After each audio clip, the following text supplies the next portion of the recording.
cheated. I stayed. And somehow I became a better version of myself.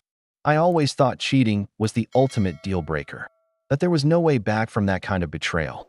And honestly, for most of my life, I judged anyone who stayed after something like this. But then it happened to me that at first I was completely destroyed. The anger, the humiliation, the endless why questions, the feeling of being not enough. Everyone around me told me to leave. Friends, family, even therapists. I was told I would lose all my self-respect if I stayed. But what no one tells you is how complicated life and love can be. How much of our pain comes not only from the betrayal itself, but from the disconnection that built up long before it happened. How easy it is to believe that leaving is the only way to heal, when sometimes what we really need is to face the hard questions. I chose to stay. But not because I was weak. I stayed because I wanted to understand.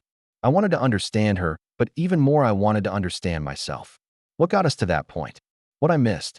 What she missed? Where we stopped showing up for each other? The process broke me open. Therapy, long nights of honest conversations, rebuilding trust step by step. She showed real remorse.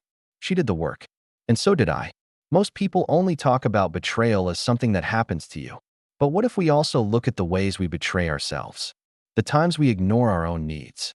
The times we stay silent instead of speaking our truth. The times we disconnect from the person we love because we do not know how to stay close. Staying was not easy, but it made me grow more than anything else ever has. I learned to communicate differently. I learned to listen. I learned to hold space for pain, hers and my own. And I became a man who is much more aligned with what he wants and what he will no longer tolerate.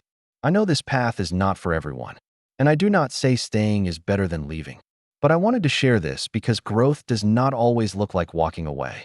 Sometimes it looks like standing still and finally facing the storm. I wrote down this whole journey in a book, not as advice, but as a way to process my own experience. If anyone here feels like reading more about it, just let me know.